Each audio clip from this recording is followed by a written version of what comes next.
একটি ভাঙ্গা কুঁড়ে ঘর, বাইরে মেঘলা আকাশ। রহিম মাঠ থেকে ফিরে এসে হাঁপাতে হাঁপাতে বসে পড়ে। মায়া বই হাতে বসে পড়ছে। বাবা, তুমি এত ক্লান্ত হলে কেন? সারাদিন খেটে যাচ্ছ। ক্লান্তি তো শরীরে আছে মা, কিন্তু তোর স্বপ্নের কথা ভাবলেই সব ভুলে যাই। আমি বড় হয়ে তোমাকে আর খাটতে দেব না। তুই আমার স্বপ্ন মা।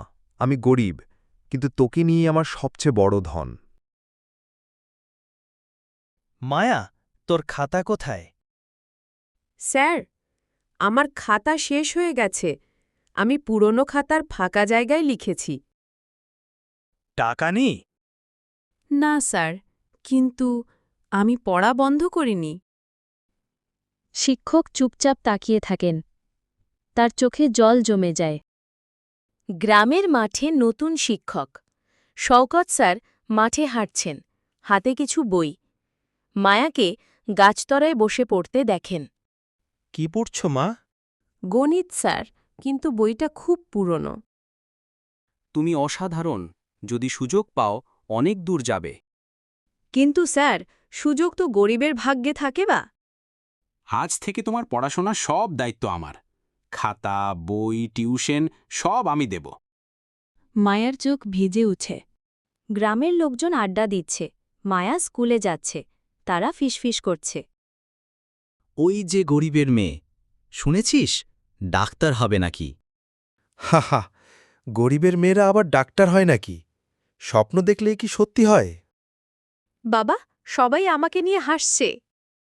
শোন মা, মানুষ হাসবে, ঠাট্টা করবে, কিন্তু তুই যদি বিশ্বাস না হারাস, একদিন ওরা তোর নাম নিয়েই গর্ব করবে। আমি প্রতিজ্ঞা করছি বাবা, আমি একদিন সবাইকে প্রমাণ করব। কুঁড়ে ঘরে অন্ধকার, কুপি জ্বলছে। মায়া বই নিয়ে পড়ছে।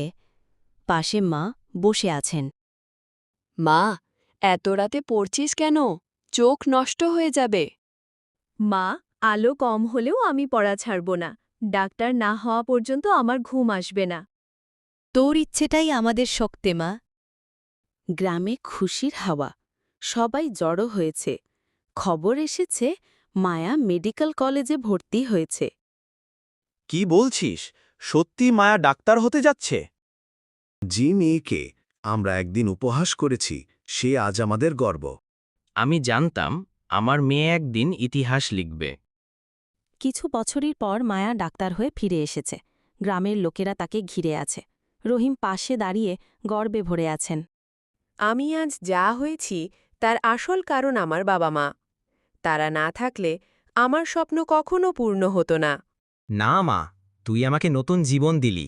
আজ তুই শুধু আমার নয়, পুরো গ্রামের আলো। তোমরাই তো আমাকে আশা ভরসা দিয়েছ। আমার জন্য এত কষ্ট সহ্য করেছ। সবাই আনন্দে হাততালি দিতে শুরু করল, আর মায়াকে অনেক শুভেচ্ছা জানাল। এক সন্ধ্যায় নদীর পাড়ে বসে বাবা মেয়ে দুজন আকাশের দিকে তাকিয়েছিল। মা, তুই আমার স্বপ্নকে সত্যি করেছিস। না বাবা, তোমার ঘামের ফোঁটাই আজ আমার আসল শক্তি। নীতি কথা, দারিদ্র মানুষের স্বপ্নকে থামাতে পারে না। চেষ্টা, সাহস আর অধ্যবসায় থাকলে একদিন ভাগ্যের আলো জ্বলে ওঠে।